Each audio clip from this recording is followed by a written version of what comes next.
خدمت خلق اور عوام کی ضروریات کو پورا کرنے کے ذریعے دنیا و آخرت میں کامیابی ممکن ہو سکتی ہے۔ ماہ رمضان المبارک میں ضرورت مند اور محتاج خاندانوں کی ہر ممکن مدد کرنا سب سے بڑا کار خیر ہے۔ ان خیالات کا اظہار بھارت راشٹر سمیتی کے نوجوان قائد محمد زبیر پاشا، بانی ایزیڈ فاؤنڈیشن ملک نے آج سدی پیٹ ضلع کے موضع علی آباد کے قریب اور محتاج مسلمانوں میں جاریہ ماہ رمضان المبارک کے تناظر میں اشیاء ضروریات پر مشتمل راشن کٹس کی مسجد علی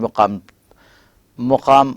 سرپر شیخ نصیر الدین کی زیر صدارت منعقدہ تقریب میں مقامی عوام میں تقسیم کرتے ہوئے تقریب سے خطاب کیا۔ محمد زبیر پاشا نے بتایا کہ تاحال انہوں نے ماہ رمضان المبارک کے دوران زائد از 300 مسلمان خاندانوں میں اشیاء